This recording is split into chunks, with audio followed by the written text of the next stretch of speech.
Imagine stepping into a world where honor is worth more than life itself, where loyalty binds men to their lords as tightly as iron shackles, and where the clash of steel on steel echoes across mist-covered battlefields.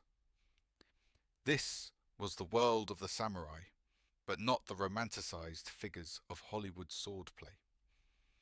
The real samurai were a complex social class, evolving from provincial warriors into the ruling elite of Japan, their lives defined as much by ceremony and bureaucracy as by combat.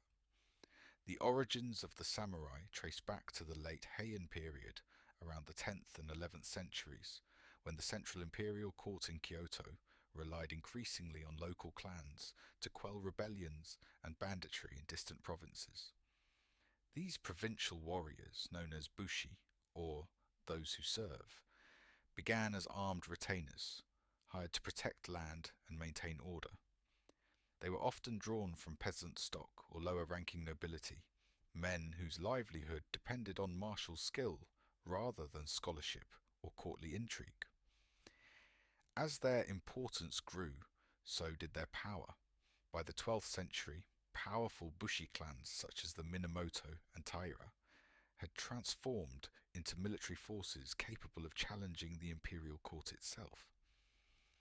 The defining conflict that elevated the samurai to national prominence was the Genpei War, 1180-1185, pitting the Minamoto clan against the Taira.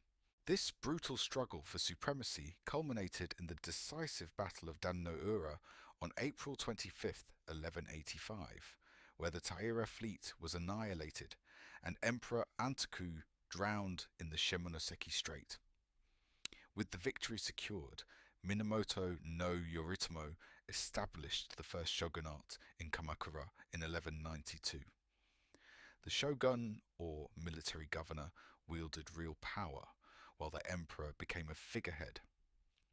The samurai thus ascended from provincial warriors to the military aristocracy, governing Japan for the next 7 centuries. Life for a samurai was governed by a strict code of conduct that hadn't yet solidified into the romantic Bushido of later centuries. Early samurai valued loyalty to their lord above all, and personal honor was inseparable from martial prowess. Training began in childhood. Young boys learned horse riding, archery, and swordsmanship, but also horsemanship drills, strategy, and the handling of the bow and spear.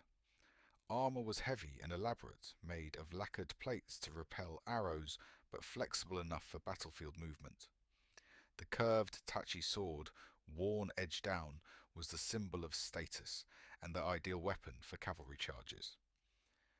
During the Kamakura period, 1185-1333, the samurai established administrative and legal institutions to govern the land.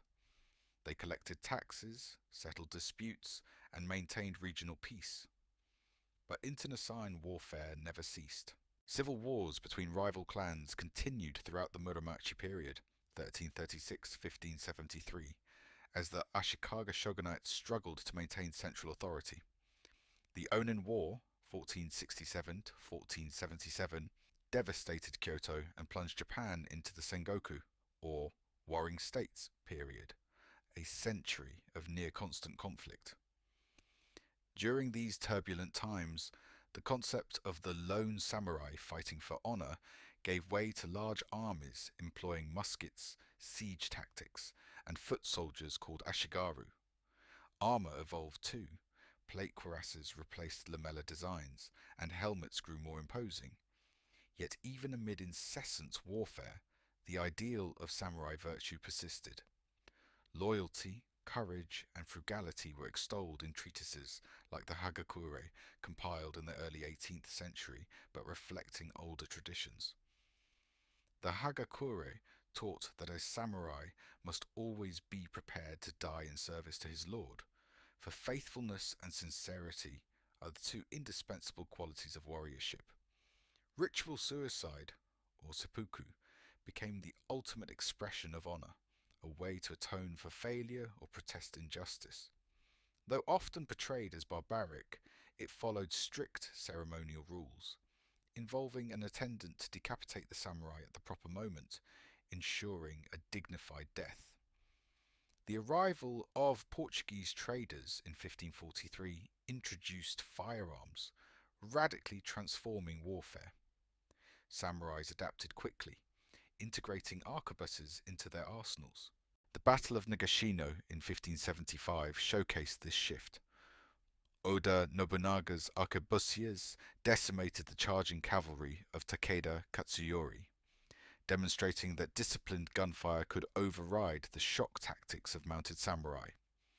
Yet swords remained central to samurai identity. The forging of a katana was and is a sacred art, a process requiring master smiths and elaborate rituals. A samurai's pair of swords, the daisho, represented his soul. Losing them meant dishonor. Carrying them into battle was a declaration of status. As the Sengoku era waned, three unifiers, Oda Nobunaga, Toyotomi Hideyoshi, and Tokugawa Ieyasu, consolidated power. By 1603, Ieyasu had established the Tokugawa shogunate in Edo, now Tokyo, ushering in over 250 years of relative peace during the Edo period. Without constant war, samurai found new roles as bureaucrats, magistrates, and teachers. They enforced laws, managed domains, and supervised agricultural production. Many learned Confucian texts, adopting ideals of scholarship and moral cultivation alongside their martial heritage.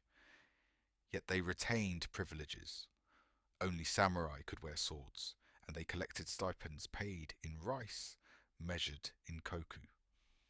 A domain's wealth was assessed by its rice yield, one koku being the amount to feed one person for a year. Not all samurai adapted smoothly. Some fell into debt, their stipends insufficient to maintain the lavish lifestyle expected of their status. Others turned to the arts, tea ceremony, calligraphy, poetry, earning reputations as cultured warriors. Bushido coalesced into a formal philosophy, emphasizing rectitude, courage, benevolence, respect, honesty, honor, and loyalty. Yet its rigid hierarchy and isolation from commerce bred stagnation. As Western powers pressed on Asia, Japan's isolationist Sakoku policy resisted foreign influence until the mid-19th century. In 1853, Commodore Matthew Perry of the United States Navy arrived with black ships, demanding the opening of Japanese ports. The Tokugawa shogunate, reluctant and divided, capitulated. Unequal treaties followed, eroding shogunal authority. Reformist samurai from Satsuma, Choshu, and other domains spearheaded the movement to restore imperial rule. In 1868, the Meiji Restoration overthrew the shogunate, consolidating power under Emperor Meiji. The new government pursued rapid modernization, abolishing feudal domains, establishing a conscripted national army, and outlawing the wearing of swords by all but the emperor. Samurai privileges vanished overnight, yet the samurai spirit did not disappear. Many former samurai became generals, politicians, or industrialists, shaping modern Japan. Their descendants carried on traditions in martial arts like kendo and aikido, and Bushido influenced corporate and military ethos well into the 20th century. The samurai legacy also permeated literature and film, inspiring countless stories of honor, sacrifice, and moral conflict. When we ask who the real samurai were, we must look beyond mythic swordsmen performing supernatural feats. They were a warrior class born of necessity, rising through martial skill to wield political power. They were administrators and scholars, bound by rules that governed both conduct and ceremony. They thrived in war, yet endured long periods of peace, adapting to new roles but never relinquishing their rigid code.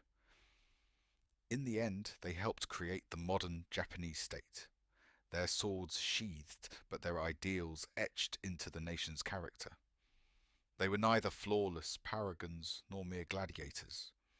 They were human beings shaped by their times, loyal to lords, devoted to honor, and unafraid to embrace death as the ultimate duty.